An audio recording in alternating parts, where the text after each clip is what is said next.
on to our main topic. Yes, here we go. Time to put on our monk's habits, get out our TARDISes and our lists. And look, this is a segment all about just looking at alternate histories of Doctor Who.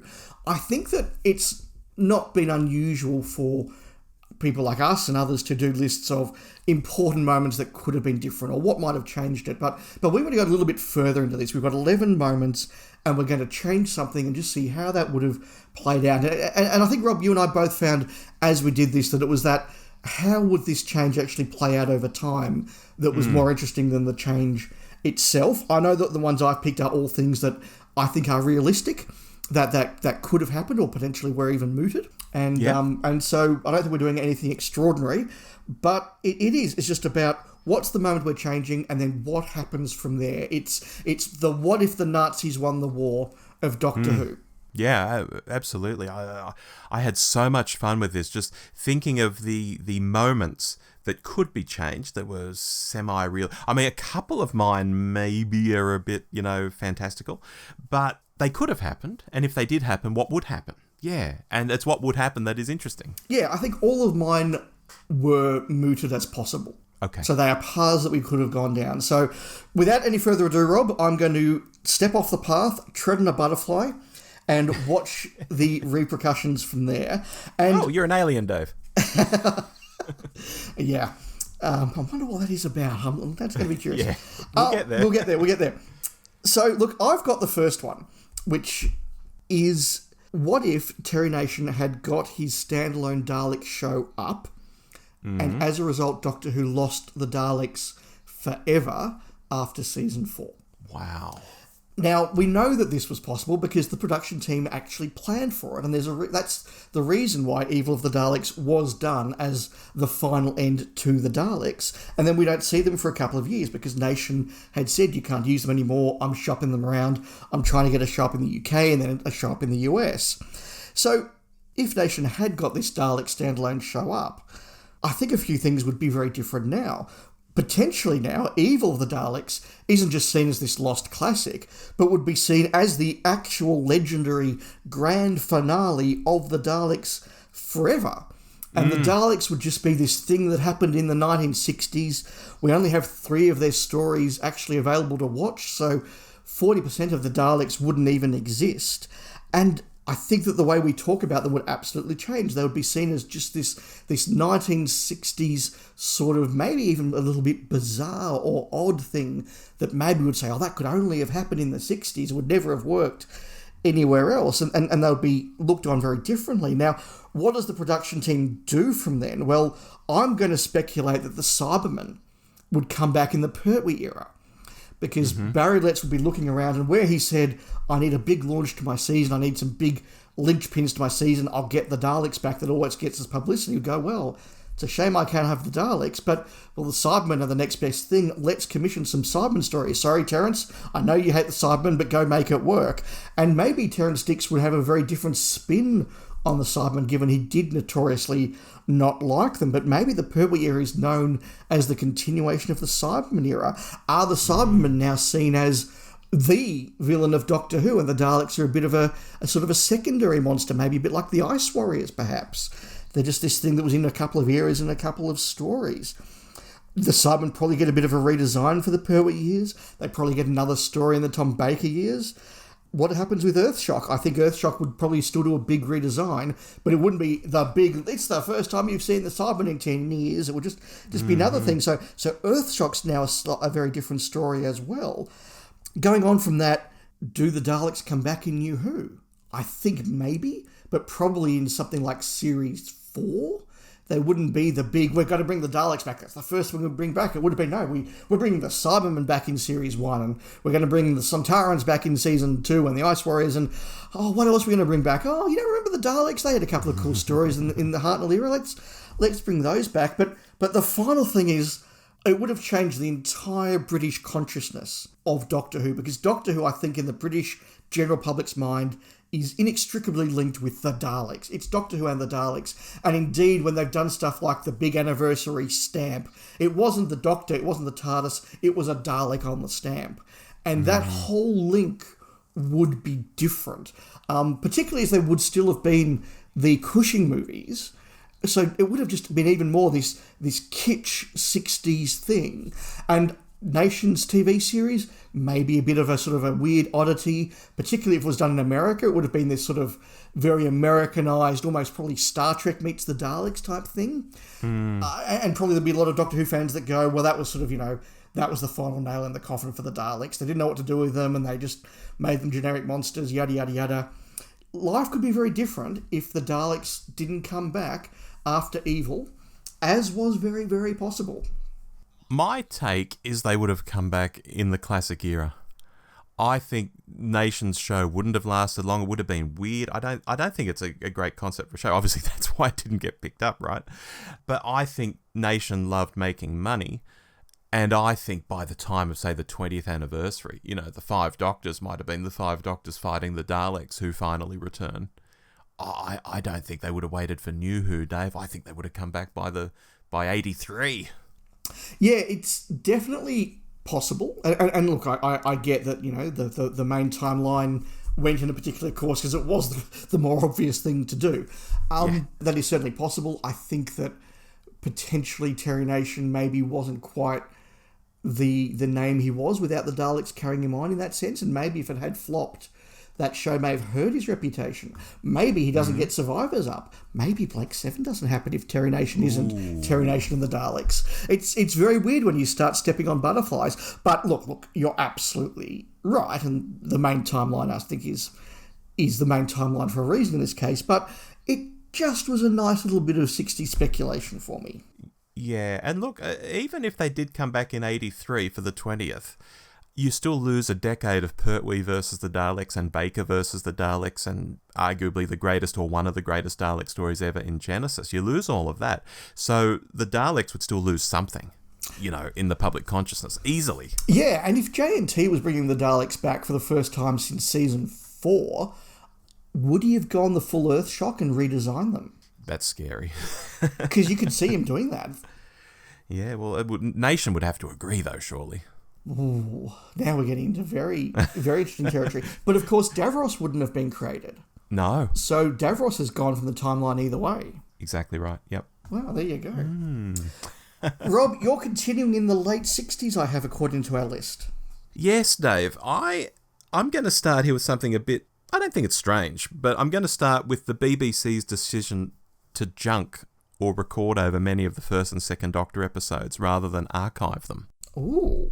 It might seem an odd one to start with, but I think the concept of missing episodes has loomed behind the fandom of basically anyone who gets into the classic stuff beyond being a casual sort of fan. I remember it firsthand in the 80s as I got deeper into Doctor Who. You learn pretty quickly the series is incomplete.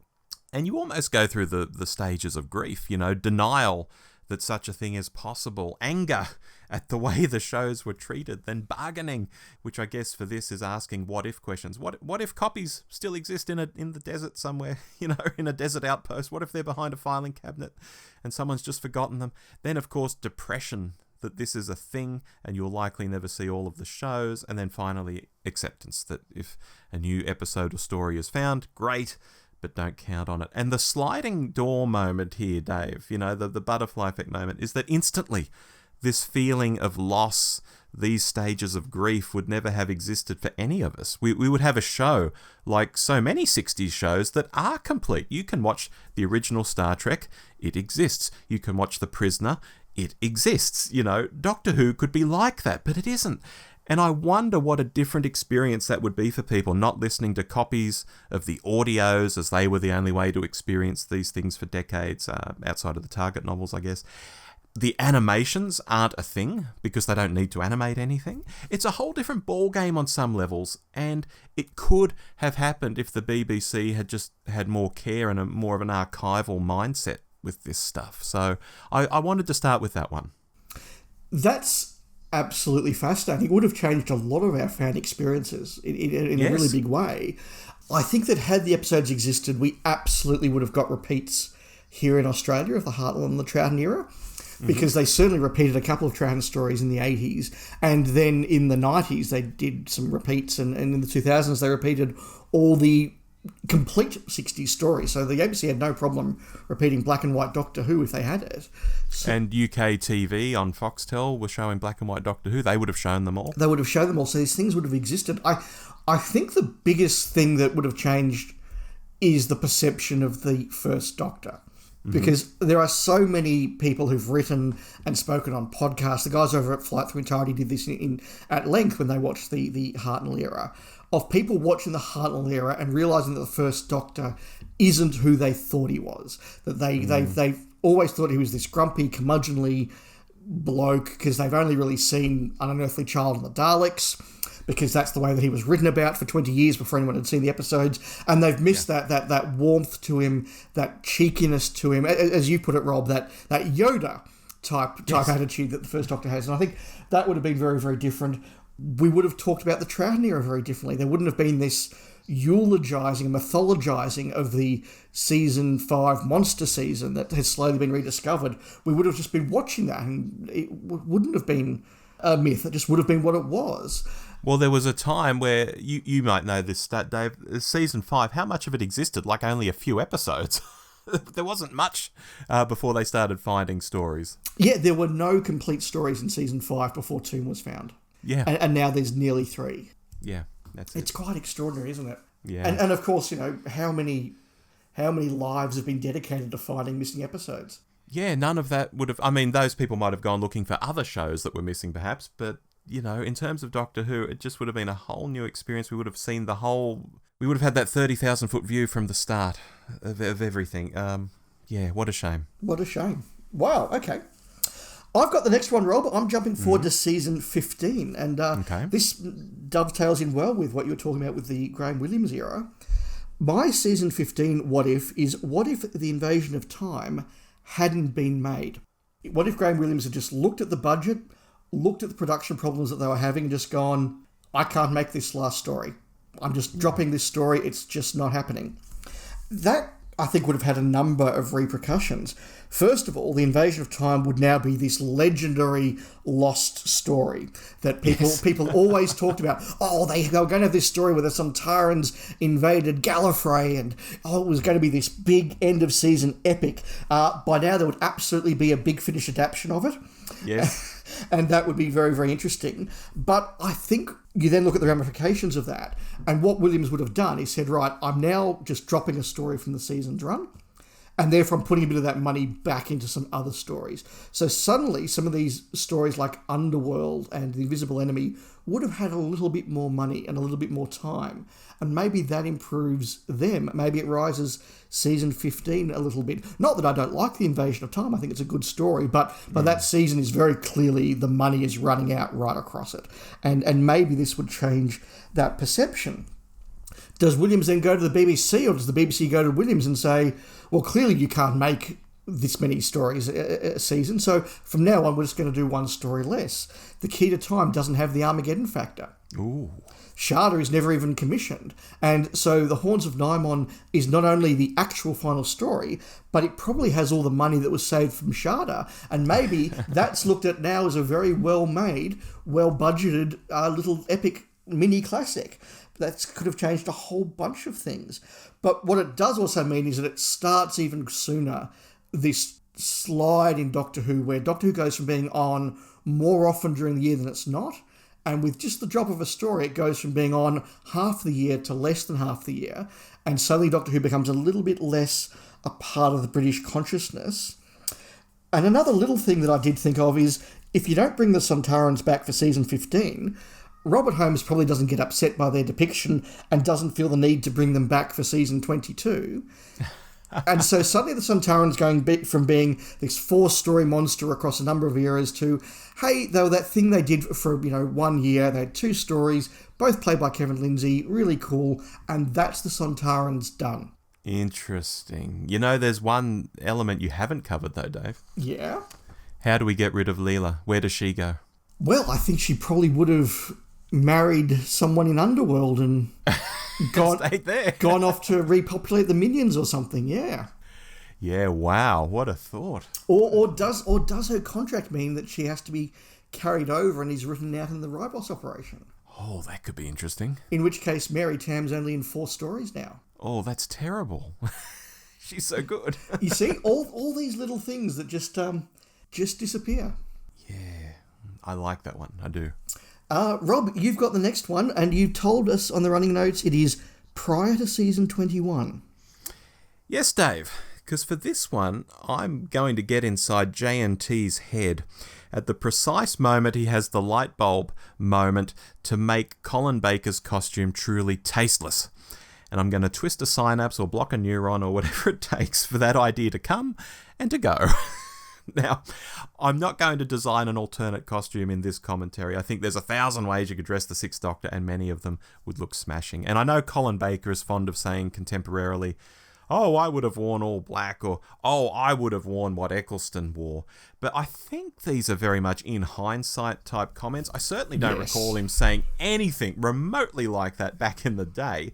I mean, a Doctor dressing like Eccleston in the 80s is an absolute fantasy. It would never have been considered, let alone acted on. Yes.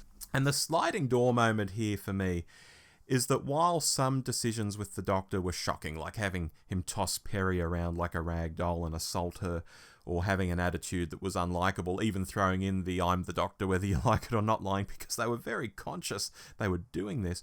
All of those things changed over time. By Vervoid's, Colin is absolutely charming and fun. But when you have the costume, and it's one of these 80s uniform costumes, it's just always there. It's clownish and the audience can't see past it. I feel sorry for him being lumbered with it, and it's interesting to think how a more conservatively dressed Doctor would have been taken. Would the twin dilemma have been 50% better, 25% better, at least 10% better if the Doctor was doing all the same stuff, embroiled in the same storyline, but he looked more normal? Would it be one less thing to worry about and notice and complain about with the audience, and have given him a better start? That's such a small thing that could have had such massive implications. Yeah, because it knocks on across his whole era. I mean, the only thing that changes really is his waistcoat. Yeah, and it changes the way they do set designs and the way they do production and all sorts of things. That could have had quite a significant flow on across his era. Yeah, and there is that moment in the Twin Dilemma where he does put on Pertwee's velvet jacket for a moment, and he looks fantastic in it. So Colin could have looked very doctorish, very wonderful in all manner of clothes, and to have just gone with that outfit because it stands out, the problem is that's what everyone sees and says, ugh, that stands out. So it does what it says on the packet. It does its job. I get that, but I just think of how disruptive it is. And even now when new fans come to Classic Who and see that, you know, some of them are just like, what the hell is this? You know? Yeah. Some of them go with it. Some of them think, oh, that's pretty cool. But, yeah. Well, I've got one from pretty much the same point in the show's history. And this is perhaps one of the most famous and most talked about what-if moments that the Doctor Who fans have. And that is, what if Davo does a 4th season? Oh, yeah. Now, we know that Davo was tempted after season 21 to do a 4th season. And I think had he jumped in a little bit sooner and said yes, J&T would have let him. I think J&T asked him, and it's only because he wasn't quite happy with season 20 he said no, and he said, you know, had I had the stories I had in season 21, I would have said yes. So Davo does a 4th season. This changes quite a lot of things. First of all, season 21 plays out differently. I think they probably swap the Twin Dilemma and the Caves of Androzani. So the Twin Dilemma is now done as just a bit of a runaround, a bit of a space opera, a bit of a B-movie sort of type thing. It's got a bit more money because it's not the last one of the season. It doesn't have to have all the regeneration stuff in there. It's just Davo and his new companion fight some giant slugs and some twins. And it's not derided as the worst story ever. It's not Davo's best, but it's fine. Yeah. Caves of Androzani, done. And it's probably not quite the classic we expected because it would have been done on the last story budget, so it would have had a bit less money, and it wouldn't have had all of that build-up to a regeneration. It would just have been, well, the Doctor and Perry drank some bat's milk and everything's okay, we're off on another jolly adventure. Mm-hmm. So maybe Caves of Androzani is a big loser from Davo staying on. Season 22 would have been very different. It would have had a very different tone. Probably had some similar stories. They probably still went to Varos. They probably still introduced the Rani, but it's not going to be quite as violent. It's not going to be quite the thing that Colin Baker's Doctor made it. Some fans will like that more, some fans will dislike that. That's just a thing. But the relationship between Perry and the Doctor, I think, would have been extraordinarily different. I think Perry would have had a much better time on the TARDIS. But the money was still running out, the stories were still losing ratings, and I suspect that the show is still cancelled because Warriors of the Deep still was broadcast, and Jonathan Powell and Michael Gray would have still watched it and gone, this story's had its time, it's getting one more year and that's it. The problem is that Davo would have been saying, look, 4 years is enough, I'm resigning, I'm going. And the BBC would have said, well, we're cancelling the series, so no regeneration. Yeah. Now, one of the things that helped save the Doctor Who over the cancellation is that Colin was in harness, and they did have a Doctor to bring back. But if the Doctor's resigning, if the Doctor's moving on, and you're not doing a regeneration because you're cancelling the show, can the show come back? And I think that if Davo stays for a fourth year, it's just easier for the BBC to cancel it when he goes, and it doesn't come back. So we don't get the Colin era, we don't get the McCoy era, we probably don't get the New Adventures. Without Colin and McCoy, we certainly don't get Big Finish. And if we don't get those, do we get the revival? It's very, very possible that as much as we go, wouldn't it be awesome if we got Davo for a fourth season, and wouldn't Davo and Perry for a season have been absolutely great, that might just have been a slight rearranging of things that leads to the show being cancelled for good after season 22, and everything we know after that goes as well. It's interesting. These are all knock-on effects. I thought of one knock back into the future. For Davo to have stayed, it means season 20 would have had to have been really, really good. So, so you say all this, David, it means we would have got a really fantastic season 20. So, swings and roundabouts. Yeah. It's just extraordinary because when you get to that post-season 21 period, the show is always in danger. The show never quite has the certainty going forward. And I think it wouldn't take much of a change for the show to have not come back, or certainly have had less years. Yeah, it's fascinating, isn't it? I don't know whether I would have liked the classic era ending at just 5 Doctors and then coming back in the future with a 6th Doctor. What would that have felt like? Yeah, that's really interesting, actually. Yeah, and it's very possible that in a lot of fans' minds, the new 6th Doctor wouldn't have been necessarily valid. No, because no regeneration and so long after the fact, even Sylve came back for the McGann regeneration, wow.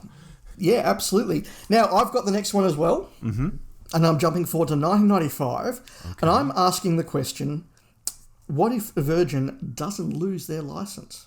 Oh, gosh, yeah. So this, of course, happened in 1995. There were hints that the show was going to come back in a serious way in 1996, and part of what was happening was all these companies that had Doctor Who licenses to produce merchandise had those licenses called in, they weren't renewed. And the big casualty of that was, of course, the Virgin books, the New Adventures and the Missing Adventures, where they were told, no, we're now taking the show back on, and we're going to make the books themselves. Now, I'm not saying that the telemovie doesn't happen, I'm just saying that as part of that process, the BBC doesn't say, well, we're going to make the books themselves. They would have just said, look, we're going to renegotiate for more money, or we want to have a bit more control, but Virgin, you've done well, you can still have those books.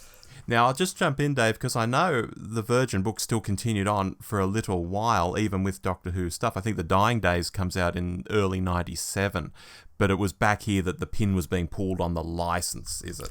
That's right. So they were told, you have until the end of this licence, and after that we're not renewing. Right. So they had about 18 months of books to do, which took them up until mid-97, So this would have continued onwards from there. I'm going to assume that there would still have been a regeneration from McCoy to McGann in the books just as there was. But rather than it being one book at the end of the run, The Dying Days, it would have been a continuous run of McGann books going on from The Dying Days for many more years to come. And suddenly McGann goes from being a BBC Books Doctor, a Big Finish Doctor, to being a Virgin New Adventures Doctor. And that probably would have been a very different take on the Doctor. The New Adventures had already gone into some quite dark places. They'd gone into particular sort of adult and grown-up places. And I think they would have continued that with the McGann Doctor, rather than the bit of the sort of the friendly reset that the BBC books do. Now, the BBC books go on into their own crazy, expanded universe type roles, and a lot of the McGann stuff there is, quite exciting and quite exceptional. But it would have been a very different take on McGann. So his Doctor would have changed quite a bit. The other thing, of course, is that the Benny range doesn't happen, because the only reason that the Benny standalone books happened was because Virgin lost the license to Doctor Who. So they've gone, well, we'll continue making books in this universe, we just can't use the Doctor. Oh, we'll put Bernie Summerfield in as the main person. Does that mean that Benny doesn't quite become the thing that she is today? They certainly couldn't have done adaptations for Big Finish of those Benny stories, because those Benny stories wouldn't have existed. So does that change a whole lot of the Big Finish range? And what happens to the Virgin books? I suspect that they still peter out over a couple of years, and maybe we got 2 years of sort of not very popular McGann books, and maybe McGann's not looked on as that great a Doctor. He sort of, well, we had these awesome Sylvester McCoy books with the Times Champion and the Dark Doctor, and then they regenerated him into McGann, and it was all a bit silly and a bit lightweight, and nobody read them, and they stopped buying them, and Doctor Who died. That's very possible, not because McGann wasn't popular, but because the range was already losing readers, because any range like that just loses readers over time, and McGann would have got the fag end of that range, rather than the start of a whole new BBC range. It could have had quite a big effect. Yeah, that is another really interesting one, Dave. I mean, when you talk about how Virgin would have written the Eighth Doctor, I mean, Kate Orman and John Blum were very instrumental with the BBC range on how he was written, and Kate Orman was certainly there in the Virgin books. So part of me thinks, would they have really done something so radically different to what they did just because they were at the BBC books end of things? I don't know. Or would they have been more influenced by the Virgin writers around them, many of whom didn't cross over? There would certainly have been some cross-pollination, and I agree, Kate Orman and John Blum absolutely would have done more of that. But I think the directive that the BBC gave them to say, this is a new set of books, put aside all of the established Virgin stuff and start again, wouldn't have been there. And that would have had some subtle changes. And you're right, you're going to get probably a whole bunch of Paul Cornell Eighth Doctor stuff. You got a whole bunch of Mark Gatiss and Gareth Roberts New Adventure, McGann Doctors, rather than the writers that came in with the BBC. So would it have been totally different? No, because they would still have been anchored on the telemovie portrayal of the Eighth Doctor. Yeah. But it certainly would have been different. Yeah. Gosh, that's fascinating. I love it. We are continuing on into the 90s. We both have picks from 1996. I don't know if this is going to be a snap, but Robert, what's your 1996 butterfly being tried? Well, Dave, here I'm infiltrating a Fox network meeting, and I'm convincing the powers that be to send McGann Doctor Who to series in 1996 for the 1997 TV season. Snap. Oh, really? Okay. Well, so let's hear yours and then let's hear mine. Okay. I can already hear people out there saying, oh my God, that awful North American flavour Doctor Who. Are you nuts?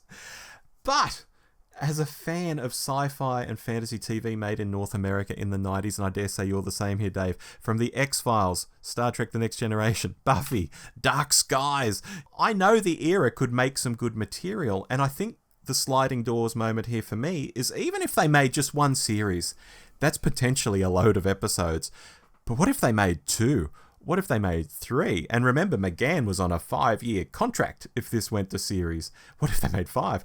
Suddenly, McGann goes from being a bloke who's in a TV special to one of the Doctors with the most stories, full stop. And I guarantee some of them would have been really good, because the law of averages says as much. You make a season of 22 episodes, and there will be 3 or 4 bangers in there, guaranteed. So if greenlighting a McGann series made in North America gave us some bangers and gave us some pretty good stories as well across 22 or 44 or 66 episodes or even more, I mean, can you imagine? And again, that's assuming they went a more Buffy route and did a 22 episode season. I know there was talk of it maybe being 6 telemovies a year or something like that.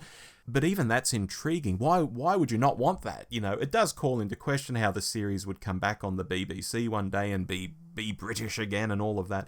So maybe it wouldn't have been in 2005. Maybe it wouldn't have been with RTD. That's an interesting thing to ponder too. But for sure, I can't go past making a bunch of McGann TV stories just to see what good stuff fell out of the tree from time to time, because it would have, for sure. Mine is very similar to yours, Rob, but perhaps gone in a slightly different direction. The first thing I've written here on my notes under telemovie goes to series are the words, fans hate it. Right. And I think that probably would have been the reaction. I agree with you that we should be looking at the contemporary television of the time coming out of America. Buffy's a part of that, Roswell's a part of that, but they were both fairly minor sort of shows. Babylon 5, all of those were very cult shows on smaller networks that fans found, fans loved, but they were never mainstream hits. The one that was a mainstream hit and was on the same network was The X-Files. And I think this basically just would have been The X-Files, but with the Doctor in it. I agree it would have been 22-episode series, and that would have been a lot of good content, but I think it would have been very different to what fans know and expect of Doctor Who. It would have been a lot more contemporary set stories. There would have been a lot more walking around in America in the 1990s. In the dark. In the dark, absolutely, absolutely. I think that when they've done historicals, it would have been much more American historicals. So you would have seen stuff with cowboys and Indians. You would have seen stuff in the Civil War, that sort of thing. They'd probably go and do lots of episodes about the Civil Rights Movement because that's the sort of stuff that 90s American television was starting to talk about. So it would have felt very American, not just because we would have had an American companion and all of the actors would have been American, and when you go into space suddenly everybody speaks with an American accent, not a British accent, so it would have felt very, very different just in that practical sense. But the stories they were telling would have been American stories, and where they're doing, allegories of various things, it would have been allegories about McCarthyism, for example, or just stuff that Americans are worried about more than stuff that the British are worried about. So the whole tone would have been very, very different. And I don't think that would have worked well for fans of British Doctor Who. I think we would have seen a lot more romance in that. Potentially, the McGann Doctor has a love interest in every episode. He becomes the Captain Kirk of Doctor Who. Every episode he has a beautiful woman hanging off him because that's what happened in the TV movie. Yeah. So, do they go down that path? I think that it probably wouldn't have worked. Yes, there would have been some very good episodes, because as you say, Law of Averages says that there would have been, and they were making a lot of good television back in those days. But trying to make American TV and British TV gel in that manner has almost never worked. You look at any UK TV series that's been adapted over to the US, most of them fail utterly, and the ones that succeed are stuff like The Office or Queer as Folk, where they just go in a completely different direction, don't even pretend to be riffing on the British stuff. The Office riffs on British stuff for about 4 episodes and then says, this isn't working, we're doing our own thing, and it's nothing like the British series. Queer as Folk doesn't even pretend that they're going to do the same thing as the British. They have about 2 plot points in the first couple of episodes and then just go, we're now doing our own thing. And I think if you do your own thing, it's not Doctor Who, and no one would have watched it. If you don't do your own thing, it's not going to be a homogenous working sort of thing, and it probably gets cancelled after maybe 2 seasons. And if Doctor Who has 44 episodes of McGann, McGann's a bigger doctor, he's a bigger part of it, but he's that American doctor. Yeah. And if Doctor Who has a big revival and then gets cancelled, does it get another go at a revival? Or do people say it's had 2 iterations now, that's enough? I think it would get another go because the second iteration was American. And I think the Brits would think, well, we want to have another crack at it. That's very possible. Certainly, I think that 3rd iteration would have eventually been a reaction to the American one. Yes. And that would have been interesting to see as well. So it certainly would have been different to what we got. Yeah, absolutely. Rob, you've got the next one. We're now into Modern Who. You've said Series 1. Yes, Dave, I'm time meddling here. I want to get in RTD's ear around the time of writing Series 1 and swerve him away from what I'm going to call smoochy romance, which admittedly wasn't as much a thing in Series 1, but it did begin there. The Doctor and Rose have a big pash at the end of the series, and then it leads into Tennant and Piper running around like boyfriend and girlfriend in the next series, and suddenly the show has attracted that kind of fan, and Doctor Who has changed forevermore. And the sliding doors moment is, if we don't go down that path, suddenly we don't have to worry about the next companion, and the one after that, and the one after that, and the one after that. Because if we're to believe the Doctor is now sexually attracted to late teens, early 20s girls, even though he's over 1,000, which is kind of ick when you think about it, we now have in general this well, is he going to be into the next companion? And particularly after a regeneration, it's like, well, this is a whole new guy, and this is a new companion. Surely we can make it happen again and again and again. And putting aside whether it's the right vibe or not for Doctor Who, and I don't think it is, I think this constant baiting of the audience into whether the Doctor will be in love with or have a relationship with their companions isn't the most interesting thing to be pursuing and writing into scripts. I think if we kept the more traditional asexual Doctor character, we not only go down a route of television that's different to everything else out there, which is interesting in its own right, but we also avoid having to jam it into stories and avoid having to answer the question with every new companion who comes along. I think, smoochy romance must go, Dave. Yeah, that's interesting. Do you think that it has an effect on the general public? By which you mean non-fans? Yes. No. Okay. I'll happily admit that. I think the general public goes, oh, there's a guy and a girl and they're in love. Oh, isn't that fantastic? And they're not thinking he's over 1,000, she's 19, and he did it with the last one and the one before that and the one before that. They're not thinking about that stuff. Of course they're not. But for a fan, it's weird. Yes. No, very true. I have a similar but slightly different sliding doors moment here. I'm going back in my Time Meddler TARDIS and I'm having a quiet word to Christopher Eccleston. I'm taking him out for a couple of drinks and saying, mate, it's not that bad. Give it another go. Yes. And stick around for at least another year. Yeah. I think this would have changed the show in quite an interesting sort of way if Eccleston sticks around. Because, like you, I think that we don't quite get the same level of lovey-dovey stuff that they did with Tennant and Rose. There's still something going on there, but I don't think it was ever quite as big a deal with Eccleston and Rose as it was with Tennant and Rose. I also think that Eccleston sticking around, and particularly the sort of conversation he would have had with RTD, who said, look, I'll do you another series, but no more space pigs, would have been important. And I think that would have encouraged RTD to lean into the darker impulses that we know he has in his writing when given the chance. And so we would have had not a completely dark and bleak sort of series. Of course, that wouldn't have happened. But there would have been a slightly darker sort of tone and a slightly less light tone, certainly a slightly less smug tone to the next series and potentially the ones after that if Eccleston had continued. I think that if Eccleston stays for 2, 3, maybe 4 years, regenerating the Doctor now becomes a lot harder. It's something that you do quite quickly in the show, and people just go, oh, this is a thing that happens. They change the actor every now and then. Now it would have gone, oh, well, the lead actor's gone, so they've had to recast. I'm not sure I like this idea. And it wouldn't have been quite a normal thing for the general audience. I think the show's still quite popular. Does it quite have the boom of the Tennant years? Maybe not. But I still think it's quite popular. I still think it lasts. I still think it gets recommissioned. Moffat still probably takes over, and we sort of go from there. But I think that what we would have got would have been not a very different tone, but a slightly different tone. And Eccleston would certainly not be the new Doctor the BBC tries to quietly forget because we don't want to talk about him. He would have been the face of New Who. Yeah, that's really interesting. And it's one thing, you say you'd go down this darker sort of path. I mean, contemporarily, and this is similar to Colin Baker saying, I would have dressed in black or I would have dressed like Eccleston. Eccleston talks a lot now that he would have liked to have explored his comedy more. But I don't know whether that's a more recent sort of revelation for him. I don't know whether that's something he really would have done at the time, because he was still an actor at the time and, still doing Hollywood films and things like this. So I'm not sure how much that would have come out.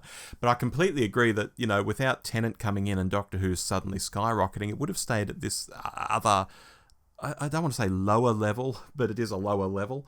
And it would have been a different thing. Absolutely, yeah. It still would have been big. It might not have been quite the phenomenon. That's it. That's the way to put it. Yeah, so interesting. Look, I would love to have seen more Eccleston. Me too. But it wouldn't have been, you can't just put Eccleston into series 2, change the actor and think the scripts don't change. Of course they change. Yeah. And as I say, the demands that Eccleston probably would have made to come back, I think would have shaped series 2. Yeah, interesting stuff. We have one more, Rob. I said we're going to do 11, but in fact we've done 10 because we had a snap. So our 10th and final one is from Rob, and you've told us it's from 2020. Yes, to round us out, Dave, I'm getting into Chris Chibnall's ear, just as he comes up with the idea of the Timeless Child. Because Okay. vitally, Dave, I don't think the idea is all bad. In fact, there's good to it. And to start, I think I'd like to know how it formed in his head. Did it form as the Doctor isn't Gallifreyan and is going to be the focal point of all modern Time Lord society, and he worked back from that thought, in which case I might have a lot of work to do as a time meddler? Or did it grow more organically from a thought like, the Time Lords came across this little humanoid alien which could regenerate itself, and they experimented on it quite cruelly until they could do the same? In which case I'd be like, yes, stop now, Chris, stop now, because before you take it any further, before you say, and that little alien was the Doctor, you need to stop. Just stop. You already have the story that at the heart of Time Lord society is a dirty little secret. They did horrible things to an alien, a child, if you like, a female child, if you really like, and for millennia, this hasn't been well known at all. Yes, that's something to work with. But vitally, you don't make that the Doctor. You don't mess with what everyone else has been happy to accept since the late 60s, that the Doctor is from this Time Lord society, and from, 73-ish, we've known it as Gallifrey. You just don't mess with that. You don't change things.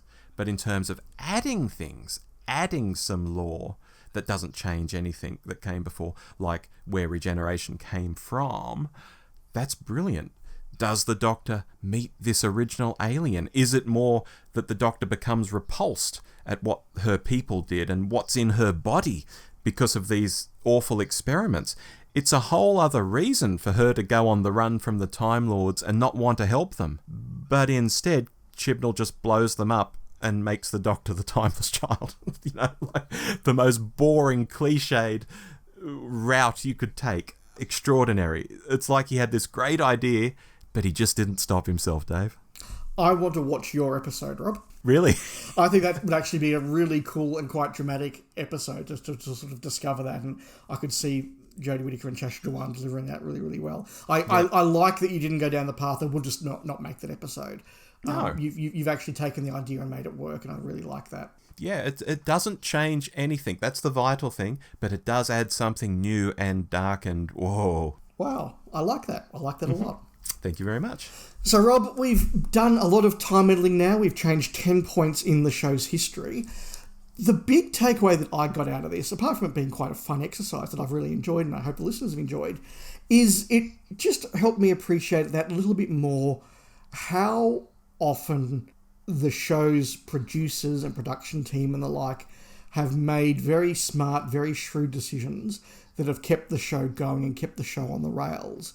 And particularly once you get past the mid-70s, how easy it would be to not change much and result in a lot less Doctor Who. Yeah, I always think of that 2013 quote from Moffat about going to write the 50th anniversary special and not even having the Doctor contracted for it. Wild things happen behind the scenes sometimes, and the production teams have to deal with some pretty crazy moments. And the fact that the show just keeps going and going is testament to that, even if we do have year and a half waits sometimes, even if we have this and that. And, these decisions get made for better or worse. Sometimes they could have worked out better, as we've shown tonight. Sometimes they could have worked out disastrously, as we've shown tonight. It's a fascinating topic, Dave. Yeah, so listeners, please let us know what you think. What ideas have you had? Did you enjoy this topic? Do you want us to see us do it again one day? Do you think that it's all a bit of a fantasy and we should just never touch this again? Let us know, and we'll be fascinated to hear from you.